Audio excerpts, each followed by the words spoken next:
Masechet Baba Kama Daf Nun. We're going to be talking about Bod and Reshut Ha'achid versus Reshut Harabim. And we're going to see there's reasons that one might think you'd be Mahmir in one and the other. The Pesukim themselves, there's two Pesukim here. One is Kiftach Ish Bod, Ochi Chire Ish Bod. And the Gemara is going to ask, why do you need to tell me about a man digging a pit? Opening a pit that's covered and also digging a pit, right? Isn't that equivalent? So we're going to see that. And he doesn't cover it, and an animal falls in. Now, from this description, the Gemara is going to say, this sounds like it could be anywhere. It's just because you dug it, not because you own it. So this suggests Reshut Harabim.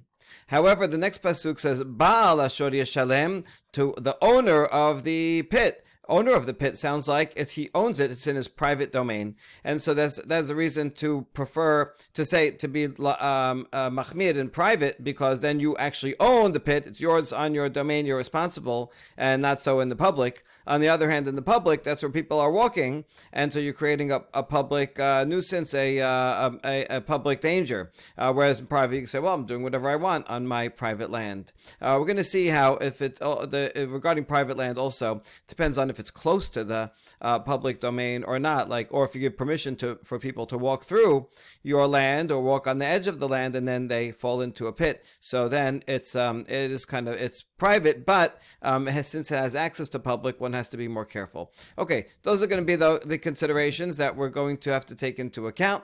So we start with the Mishnah, Chofer bo b'reshut ha'achid u'petachol l'reshut harabim, or b'reshut harabim u'petachol l'reshut ha'yachid, b'reshut ha'achid u'petachol l'reshut ha'yachid acher chayav. If someone digs a pit in his private domain, but the opening is in the public domain. Imagine a hole that's like the shape of a slide, like a sliding pond, and or a covered sliding pond, so that the top of it is in one domain and it goes on a diagonal, and the bottom of it is in a different domain. So if he opens it up in Reshut Ha'achid, is the bottom of it, but the opening is in the Reshut Harabim, or the other way around. He digs it, most of it in the Reshut Harabim is the bottom, but it opens up to Reshut Hayachid, or he opens it from one Reshut Hayachid to another Reshut Hayachid. In all these cases, if someone falls in, or animal falls in, the one who dug it is liable. The main takeaways from this Mishnah is, number one, it doesn't really matter where the bottom of the pit is. The most important part is where the top of it is. Right? It follows the top because that's where a person is going to fall into it. So if the top is in a dangerous area, then it's a problem. Second, according to this, the opinion of the Mishnah, it doesn't really matter where the pit is, whether it's in the Reshut Harabim or whether it's in the Reshut Hayachid. The one who digs it is liable. So we're going to see, try to figure out whose opinion this is. We're going to come back to the diagonal borot in a few minutes. But first, we're going to present a baraita that shows there's machlok between Rabbi Ishmael and Rabbi Akiva about private versus public domain. And then we're going to see two opinions about that machloket, Rabbah and Rav Yosef, who interpret the machloket between Ishmael and Rabbi Akiva differently. And then we're going to see a couple of challenges against those interpretations from Baraitot that are similar to our Mishnah. All right, here we go. Tenor Banan. HaChofer bor b'reshut ha'yachid u'fetachol l'reshut harabim. B'reshut harabim u'fetachol l'reshut ha'yachid chayav. The Baraita says if someone digs a pit in private domain, but it opens to the public domain. So again, it only matters where the opening is. So this means it's in public domain. Now the next few words that are in the printed edition, they're actually in parentheses, do not belong. They should not be here. If we look at the manuscripts, you'll see that it says B'reshut Hayachid u'fetachol l'reshut harabim. In manuscripts, the next three words are not there at all. Even in the first two printed editions, there's Reshut Harabim, nothing there. For some reason, in the Vilna edition, by some error, these three words were put in, and then Achronim realized and put them in parentheses to say they should be erased. So this is a case where the parentheses are very serious, and you should actually erase them. Really, we should just take these words out because they do not fit at all. It makes no sense if you put these words in. Okay, so back to the Gemara.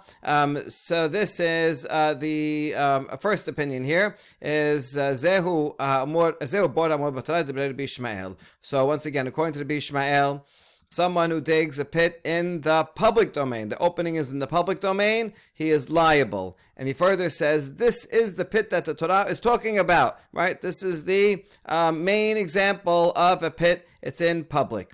So for sure, the Bishmael thinks a public one is chayav. What does Bishmael think about a one in the private domain? We'll have to see.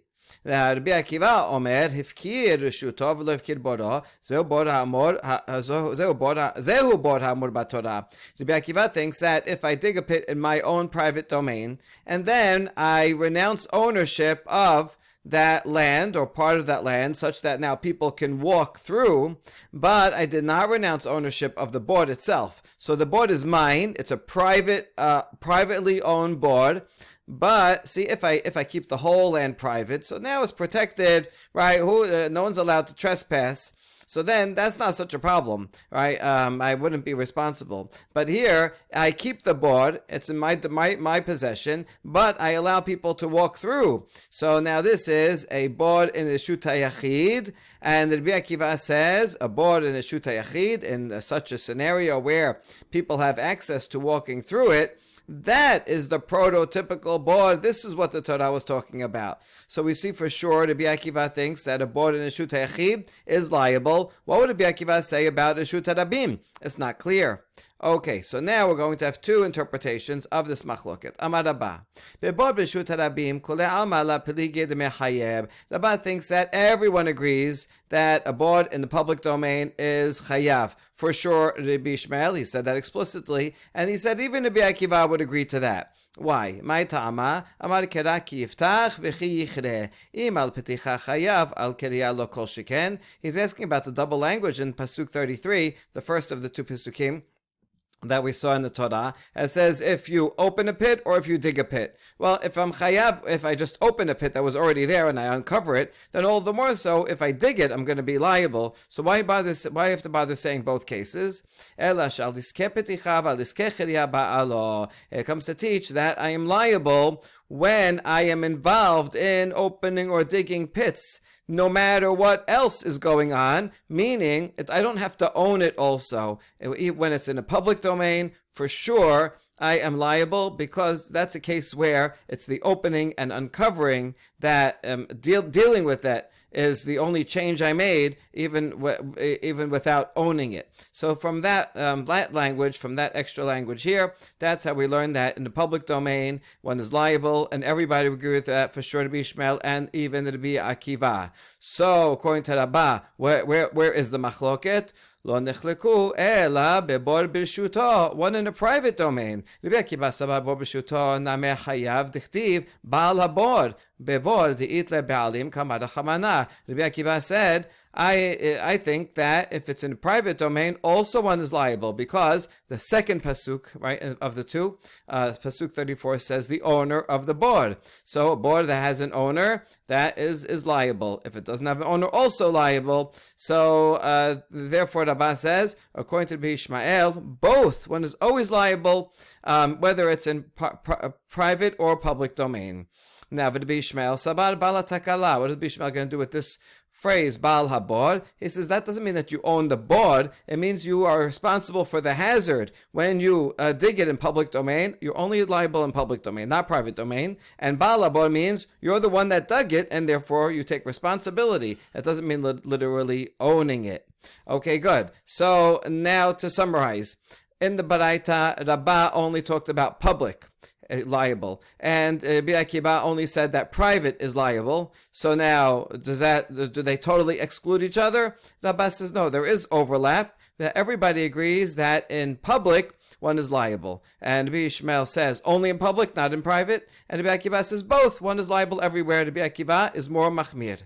All right, fine. Now, we understand that, remember the language that said zehu. Both of them said, this is what the Torah was talking about. This sounds like an exclusionary statement. This, but not something else.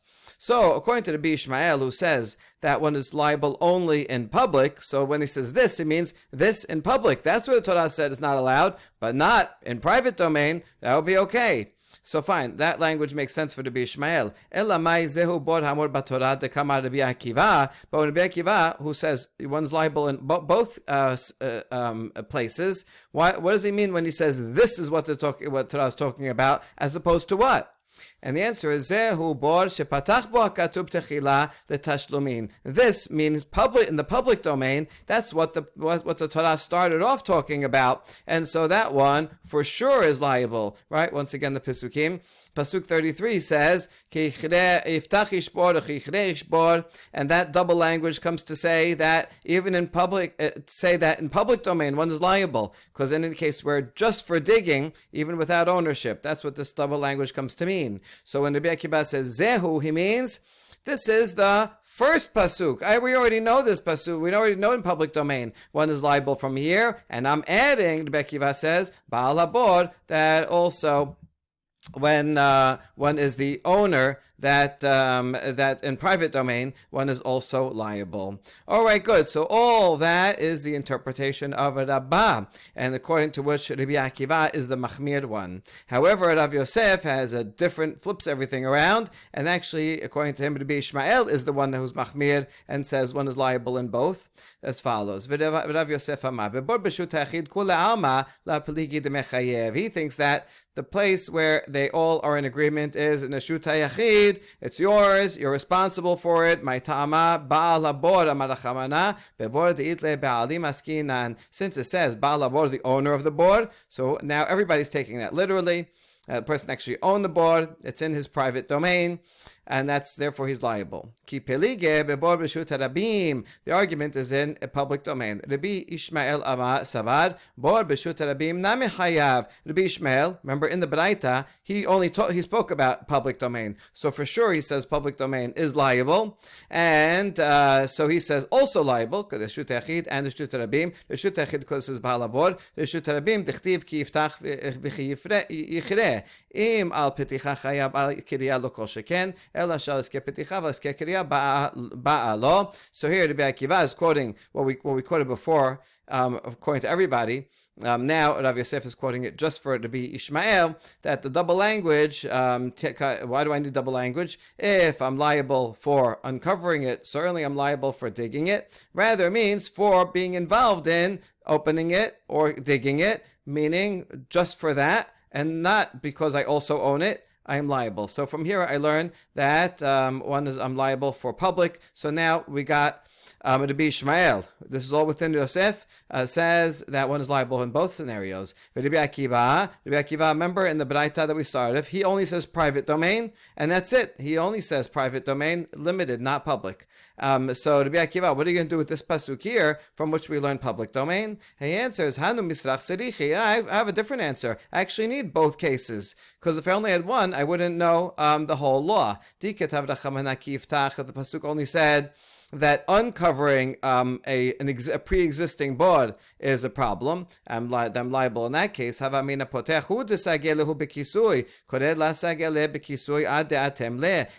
thought that if I uncover it, then it's enough for me to cover it, and then I'm not liable anymore. But if the pasuk didn't say dig, I might have said, wait, if I dig it, there's not enough sufficient for me to just cover it, because someone else can come and uncover it, and I'm the one that dug it. I might have thought that if I dig it, I have to fill it in order to not be liable. So that's why but that's not true. So that's why the pasuk says if I uncover it or if I dig it. Even if I dig it up, all I have to do is cover it to be released of liability.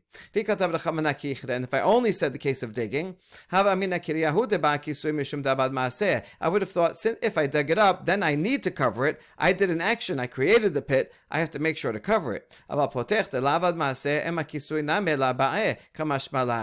might have thought, if the pasuk didn't say, talk about uncovering it, I might have thought that only if I dig it, that's why I have to cover it. But if there was pre-existing and I opened it up, because I didn't create it, maybe I would not even have to cover it. I just uncovered it. I didn't make the pit. I'm not liable, I might have thought. And that's why the pasuk has to say also covering. So whether I uncover it or dig it, it's necessary and sufficient to cover it up. That's why I need both, and therefore Rabbi Akiva says, I'm not using that pasuk to teach me public domain because I think public domain is patur.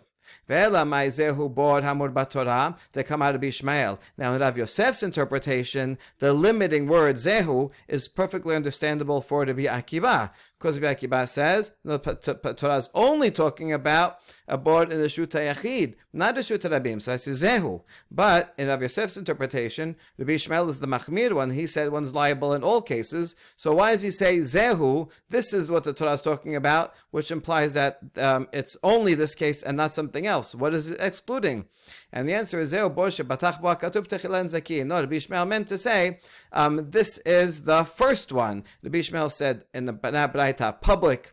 A bod in public domain is not allowed. That's the one that the Torah started off talking about in Pasuk 33. And then the Pasuk continues with 34 and says also, Baal Habod, and that teach me private domain. Whereas Rabbi Akiva says, no, I don't agree. The first Pasuk is, I need that to teach me that both digging and uncovering. And only the second pasuk is relevant to tell me who owns it. And so to summarize what we have so far, is we had a Mishnah that talked about diagonal, and according to the Mishnah, whether it's in public or private, one is liable. So the Mishnah would follow Rabbi Akiva in Abba's interpretation, or Rabbi Ishmael in Rav Yosef's interpretation. But leave the Mishnah aside. Now we have a Baraita, and the Baraita only mentions public for Rabbi Ishmael and private for Rabbi Akiva. That's where one is liable. And so now what does each one do with the other? So Rabbah assumes that Rabbi Akiva is more machmir and says not only private but also public, and Ishmael only public. Whereas Rav Yosef thinks that Rabbi Ishmael is the machmir one, and Rabbi Ishmael says one is liable both in public and in private. And Rabbi Akiva is literally what he says in the Baraita. He says private, and he says only in private domain one is liable and not in the public domain. We're now going to present a challenge against Rav Yosef's interpretation from the following Baraita. It's a long Baraita, and the Baraita seems to have a contradiction between two of the opinions. So let's see. Metibe, hachofer bor b'shut harabim uftacho l'shut hayachid patur. So you're digging in the public domain, but the opening is private domain. And so remember, we always go by the opening. So this is basically l'shut hayachid, and it says patur. We note v'afal pi she'en rashay lasot. And note that this is prohibited because you can't make tunnels in under public domain. You can't just go and dig under public domain. So it's not allowed. But in any case, if you did it, but the opening is in the Reshut HaYachid, therefore it's patur. So far the Resha says Reshut HaYachid patur.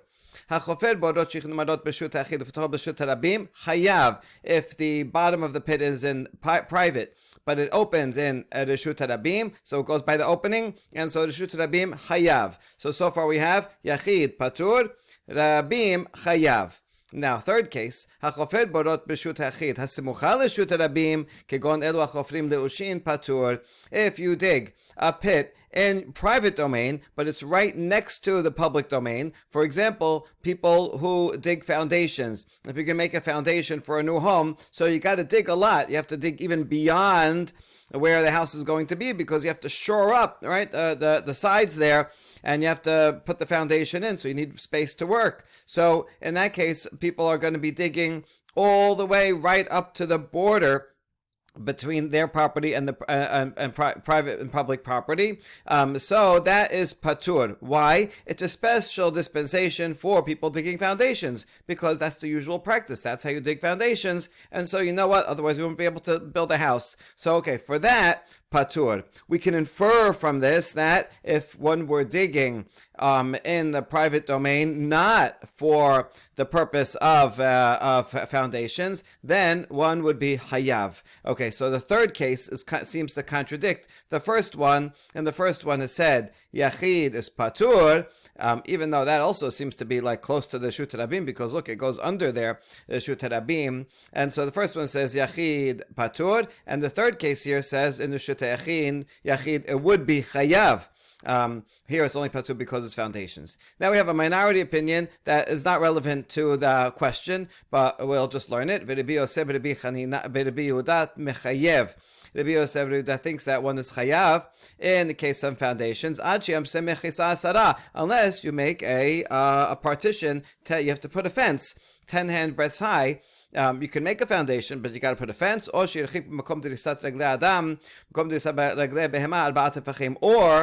to move it a distance of 4 handbreadths from where people walk or where animals walk. You got to move it in. You got to leave. You can't do it right on the edge. You have to either make a fence or leave space. All right. Now, regarding the third case, Tamad Lushin, the only reason he's patur is because he's making a foundation, so we have to let him do that. Otherwise, it would be hayav. So now we have the contradiction between the first and third case. First case says b'reshut ha'yachid patur. Third case b'reshut ha'yachid, under normal circumstances, hayav. Hamaneh.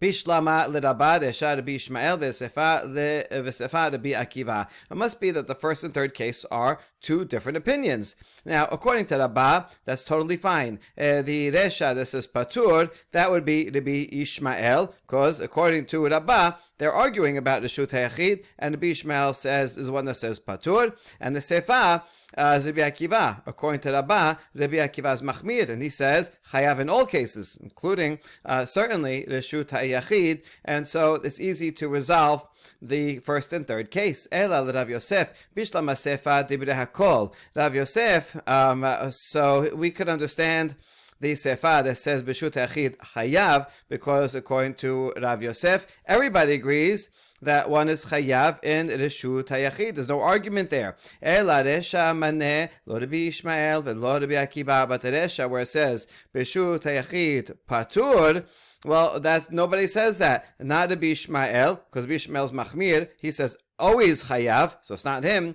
and it can't be Rabbi Akiva because Rabbi Akiva says B'Reshut HaYachid chayav. So nobody says B'Reshut HaYachid patur according to Rav Yosef. Rav Yosef, we have a problem. How are you going to explain the first clause in this baraita? Amar lach Rav Yosef kula divrei hakol hi. Rav Yosef says, actually, I'll do even one better.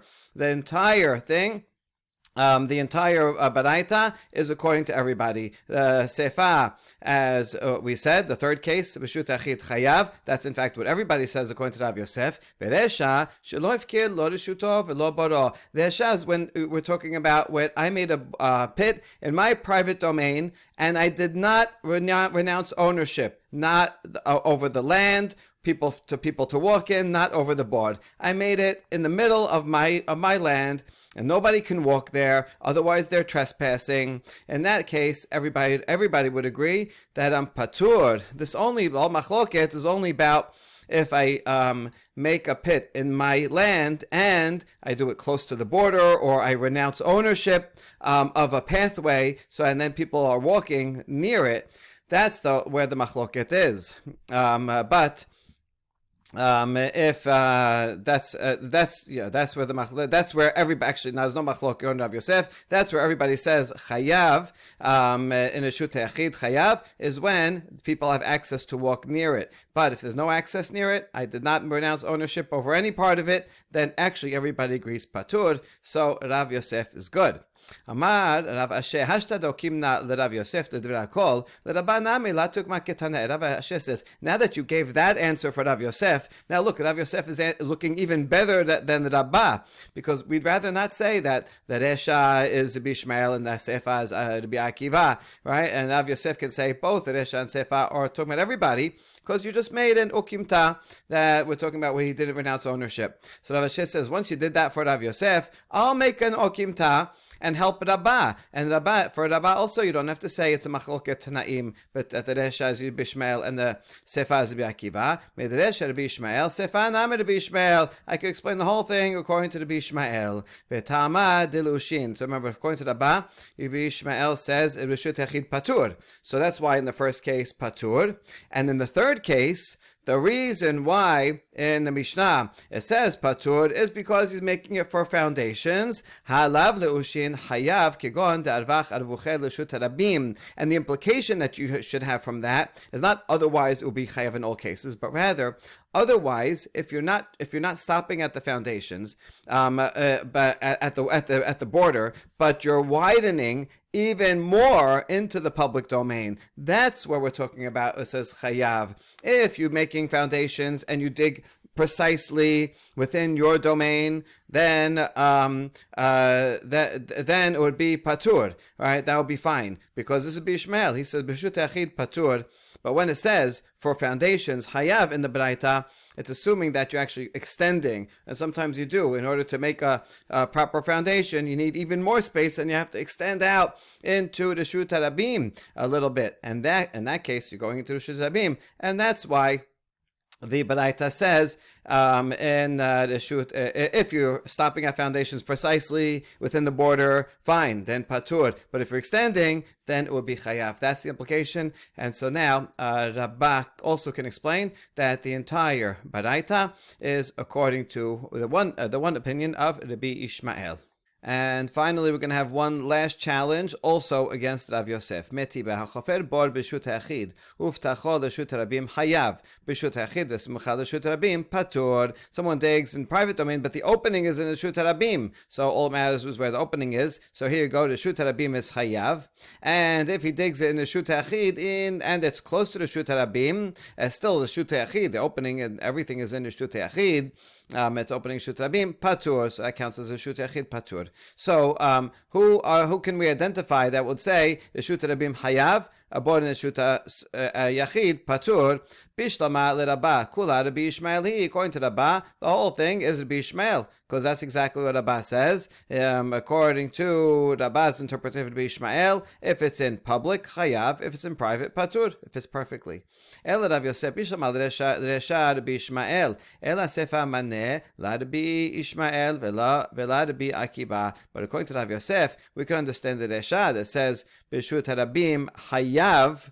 Well, that would be Rabbi Ishmael and only Rabbi Ishmael, right? Because according to Rav Yosef, everyone agrees that Reshut HaYachid is Chayav, but only the Ishmael says Reshut HaRabim is Chayav, so the Resha is Reshut HaRabim, and the Sefa cannot be the Ishmael and not Rabbi Akiba, because according to Rav Yosef, everyone thinks that Reshut HaYachid is Chayav. So no one says Reshut HaYachid is Patur, so who could be the author of the Sefa?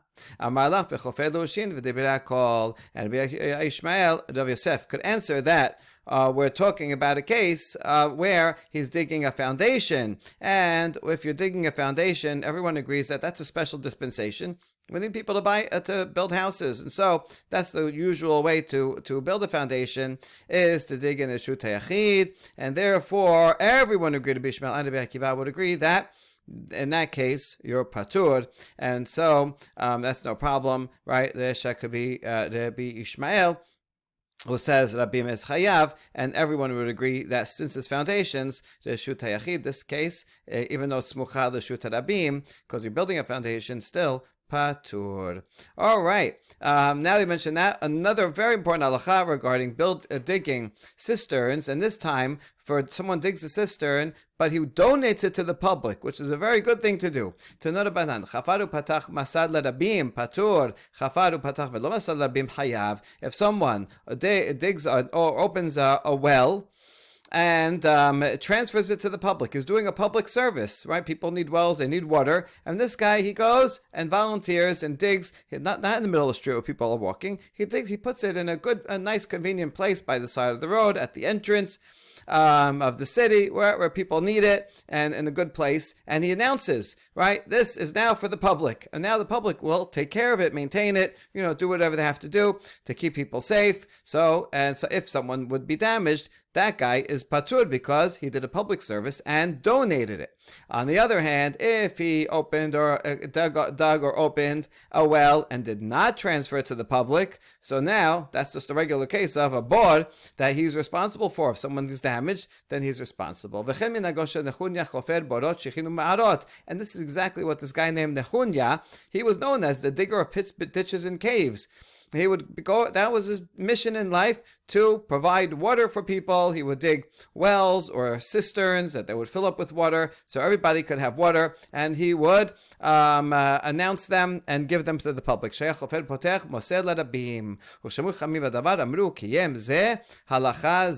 When the rabbis heard about this Nehunia who did this, they said, this person fulfilled this law, right? It's a wonderful thing that he did, that he fulfilled this mitzvah. Wait, did the rabbis mean that he fulfilled this halacha and only this halacha? He didn't fulfill anything else? No, what they mean is he fulfilled also this halacha. So what a great tzaddik. Who does things, wonderful things for the public. Now we have a story about this very Nehunia, a tragic story. Tenor banan, maaseh bebitosha Nehunia chofer shichim shenafla lebor gadol. About a story about this daughter of this Nehunia, the ditch digger, that his own daughter fell into a large cistern. These cisterns are really hard to get down. They don't necessarily have steps. She could break her leg. She could be down there, can't get her up. And so they came and they told the great rabbi of the time, Rabbi Chanina. Shari Shona Amar Lehem Shalom. Shani Amar Lehem Shalom. Shilishit Amar Lehem Alta. Now Rabbi Chanina was not there. He only heard the news, and he was in a different place altogether. But he could figure out what was going on. And so for the first hour or time period, he said, she's all right. Right, she's down there, but she's all right. The second hour also said, she's safe. She's down there, but she's okay. And the third, he said, she was rescued. She was ascended from the well. So Amrullah. So then these students went to her and interviewed her and said, Mi halcha, who brought you up? Amar lehem zachar shel rechelim nizdamen li v'zaken ehad manhigo. A ram happened to come by, and there was this old man who was leading him. Commentaries say, sounds like it's Avraham and his ram. So miraculously, someone came and they were able to pull me up.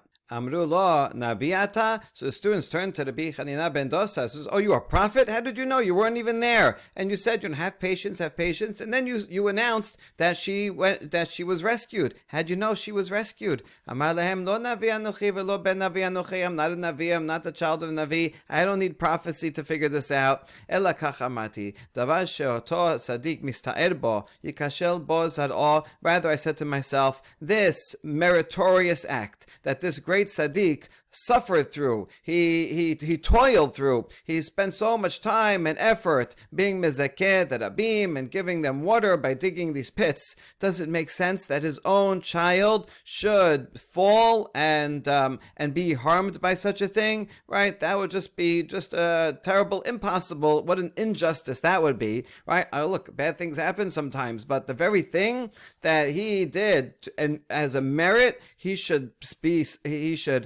suffer because of that. That does not make sense. So I said, for sure, somehow she will be rescued. It may take a little time, but in fact, she was rescued. Amar Rabbi Acha, afal pichen met beno basama. So Rabbi Acha says, even though we just learned that Rabbi Chanina ben Dosa said this, and he knew for sure that this righteous person would not suffer because of digging pits, nevertheless, at some other time, his son died by thirst, which is also still a poetic irony, because he made these pits to provide water for everyone. That his son should die of thirst still seems like a terrible injustice. Nevertheless, how can we explain this? Because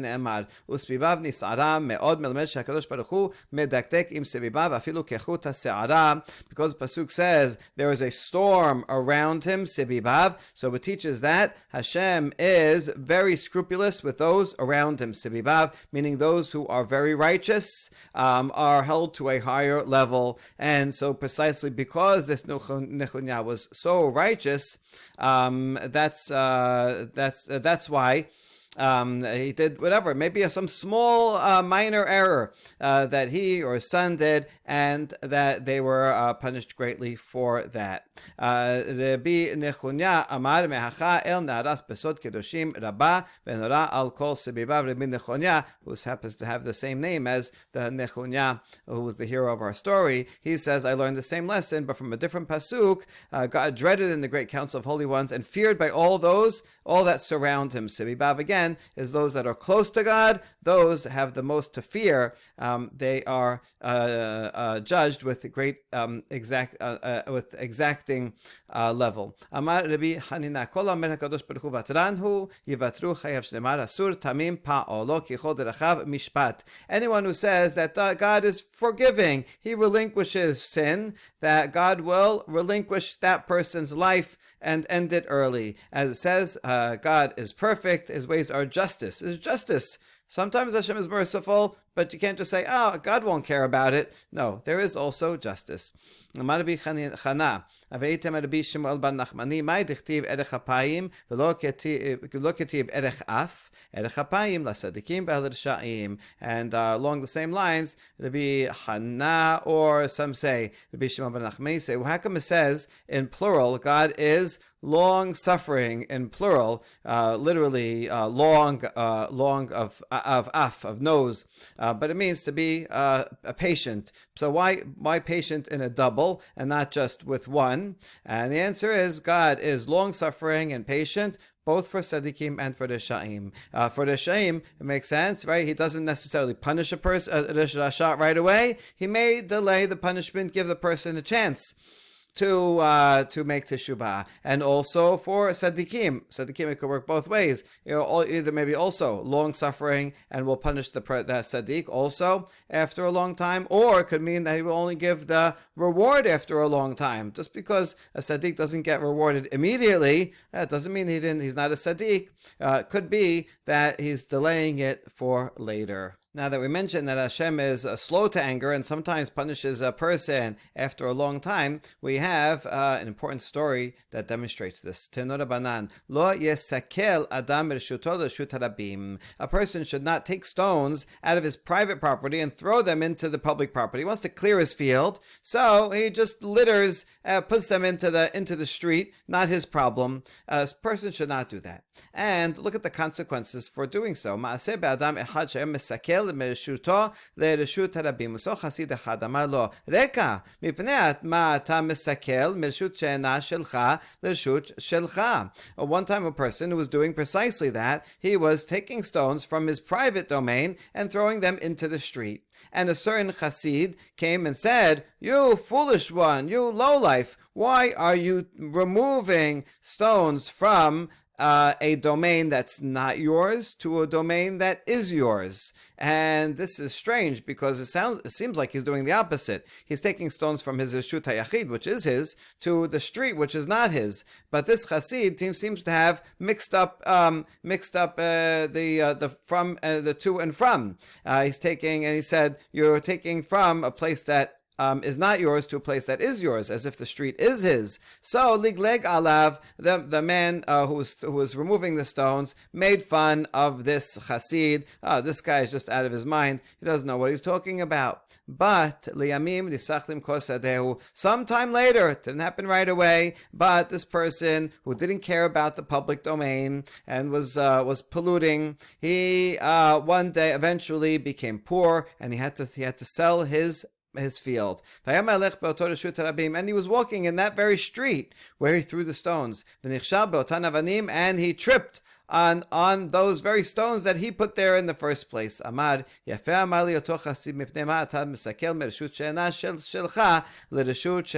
then he remembered what that chassid said. He says, now I appreciate his wisdom. That's why he said, why are you taking stones from a domain that's not yours, right? Because his Reshut HaYachid, although it did belong to him, you never know if something's always going to belong to you. And sure enough, he had to sell it, so now it did no longer belong to him, to a domain that belongs to you. The street, the public areas, public parks belong to everyone.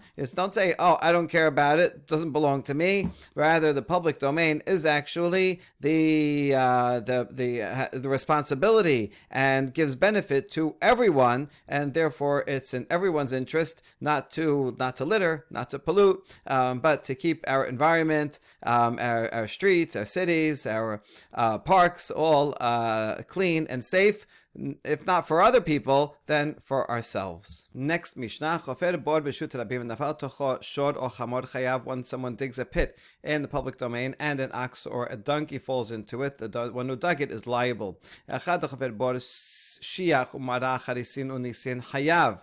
And it doesn't matter whether it's a regular kind of cistern kind of pit, or it's a ditch that's long and narrow, or a cave that has a roof on it, or a trench or a water channel. One of these is an A shape. It's narrow on the top and gets bigger on the bottom, and it's seen as a V shape. It's narrow on the bottom but is wider on top. It doesn't matter, all these different shapes. If one digs it and an animal falls in, he is liable. Now, why do you say bor in the Torah? It says bor, right? Why does the Torah say pit? If any of these are possible, because it wanted to give you a good example. In a pit, if an animal falls into it and it's 10 tefachim deep, then that is enough to cause it to die. And so too, all other holes that are in order to be liable, has to be 10 tefachim deep, and that's the depth at which, if an animal falls, it can cause death. And since you made it that deep, then you are liable if the animal dies. If it was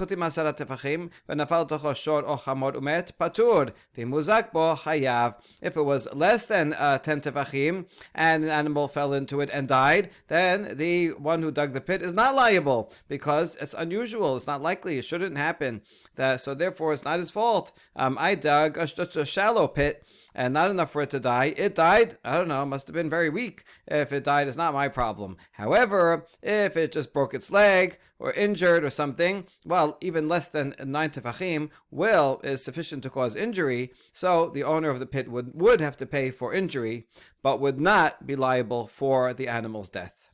Good. Amar Rav, bor shechi yaba alav Torah leheblo velo haba Torah. This is something surprising, that a pit causes injury and death only by its lethal fumes and not by the impact of hitting the bottom. So you see, according to that, Rav must think that the impact on the ground, it does not count, because that's the ground. I don't own the ground. I dug the pit. I created the space. And in a pit, it's hard to breathe. Lots of fumes build up in there, and it's dying from lack of good oxygen. And instead having to breathe in these fumes, that's what kills it. That's what's dangerous. Shmuel,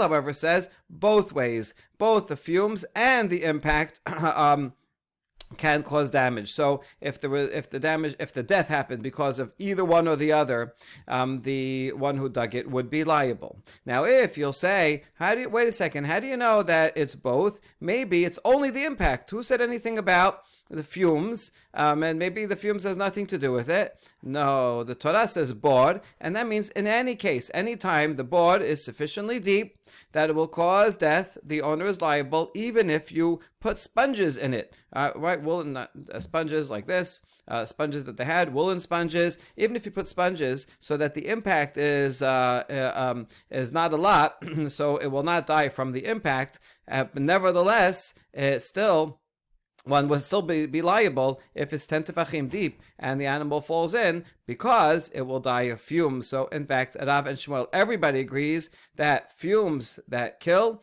in a pit, one is liable for. However, regarding impact, Shmuel said not liable for the impact, and Shmuel says yes, also liable for the impact. My benaihu, what would be a practical case that would have come to a different conclusion between Rav and Shmuel? Ika benaihu davad govah b'reshut harabim. L'Rav agobah lamechayev, l'Shmuel agobah nami mechayev. The difference would be if you did not dig down into the ground, but rather you built a mound up. And so the animal then climbed up the mound and then fell down to ground level. So it didn't go underground, where there's bad fumes. The bad fumes are underground, but they're not at the surface level. So according to Rav, one is not liable for the above ground. There's no fumes there. But according to Shemuel, one is liable in both cases, above ground, because still there's impact there when you're hitting the ground, and Shemuel makes one liable for fumes and also impact. Rav says no, only if it falls down. That means down underground. That's the only time it's liable, and that's because of fumes. Shmuel, what are you going to do with the word fall? No, fall means any way of falling, whether you fall from ground level beneath or whether you go up some steps and then fall down to ground level. Doesn't matter. Both of those are called falling. Tenan.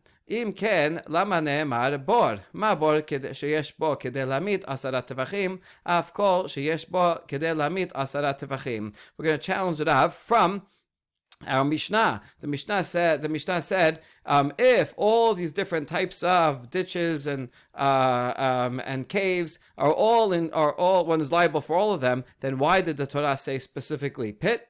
And the Mishnah itself answered, just like a boar can kill if it's 10 tefachim deep, so too all of them have the potential to kill something that falls in if it's 10 tefachim deep. Now, Bishlam al Shmuel, af kol latuye govaha. Now, this Mishnah makes sense according to Shmuel, where it says af kol, that's an inclusive term, so that also is including the case that it goes up and it falls to ground level from a height. So that will be included also. So Mishnah makes sense. El Rav af kol tuyemai. But according to Rav, he doesn't think that case is liable. So what is this phrase adding? And the answer is latuya charisin un'isin. It's coming to include trenches and water channels. That's why it says af kol. We ask charisin un'isin behedya katani lehu. Wait a second, but the Mishnah already says that, right? Just next line. It specifies all those things. Actually, no, before that, the Mishnah already said all these things, charisin un'isin, and then after it says, and why bor, to tell you af kol. So according to Rav, it already mentioned trenches and water channels. So why would you need the af kol afterwards? Rav can say, Taneh v'hadar mefaresh. You're right, it is redundant, but sometimes that's the way of the Mishnah.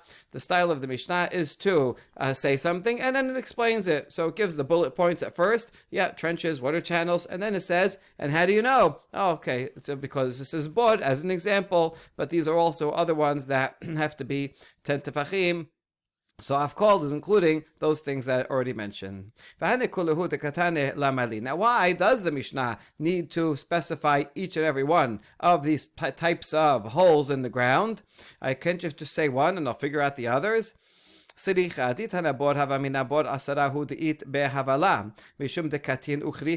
only had a pit, I would have said because it's relatively small, because constricted and round, so that's why a lot of fumes build up in it. But a shiach, which is long, a long channel, long ditch, so there's more space there, and maybe the lethal fumes do not build up in there. I might have thought that it does not have potential to kill. So that's why it needs shiach that has potential to kill, and the digger would be liable. And if it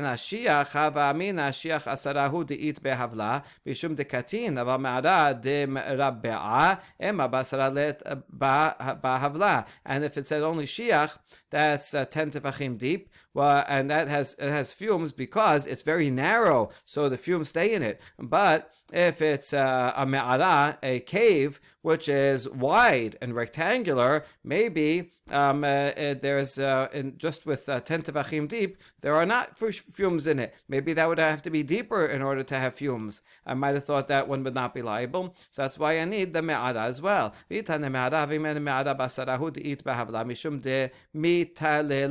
if I only said a cave, that would say that has a lot of fumes because it's covered. The fumes can't go out. But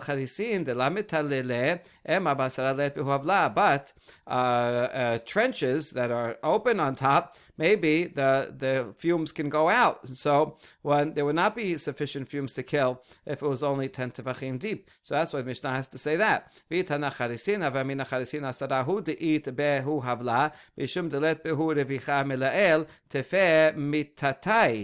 But if it only said trenches, I would say, yeah, in trenches they have a lot of fumes because they're not wider at the top than at the bottom.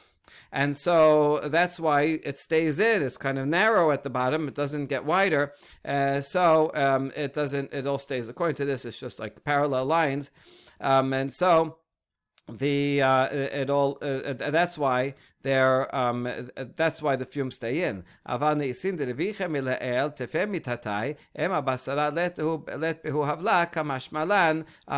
with the water channels that are wide on top, there's plenty of room for the fumes to go out.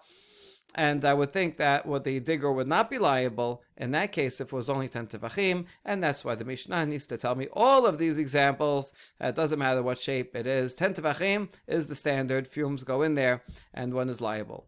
Tenan. היו פחותין מעשרה טווחים, נפל לתוכו שור או חמור ומת פטור, ואם מוזק בו חייב. Now we're quoting the Mishnah again that says if it was less than 10 tefachim and an animal fell into it and died, the digger would not be liable because it shouldn't have died if it was only 9 tefachim. But if it caused the damage, then the digger is liable. Now we quote again the relevant line: "Nafal tocho shor chamor met patur mai tama la mishum delet behavata." If it falls in and it's only 9 tefachim deep, then the digger is not liable. Why is the digger not liable? Is it not because there's not enough impact? Because it's so it's not deep enough, so there's no impact, and so this would make sense according to Shemuel, but this will be a challenge to Rav, right? According to Rav, isn't there? Who cares if there's no impact? It still could die for fumes, right? And the answer is lo mishum delet behavla. No, when it's less than 10, it also doesn't have hevel. In fact, this would actually be a challenge to Shemuel too, because Shemuel says if it dies from either one is liable. And so even if it doesn't have 9 and there's no impact, still we thought it might have fumes and should die. And so his answer is no. If it does have less than 10 in its depth, then there are not sufficient fumes to kill it. Wait a second, the next part that says if it's damaged, if it's injured, one is liable. Hold on, you said there's no fumes, and we're assuming that it's not only the killing of it that's because of the fumes, also the injury to it is not from the impact but from the fumes. And so, if there's no fumes, then how did it get injured? Amreh en habla lemita v'yesh habla linzakin. And the answer is no, there is still fumes, but there's less fumes, right? The deeper it is, the more fumes there are. The shallower it is, the less fumes. So, if it's less than 10, then there's not enough bad fumes to kill it, but there would still be enough bad fumes to cause it injury. We'll continue with a story and more discussion about this halakha tomorrow. Baruch Adonai Le'olam. Amen ve'amen.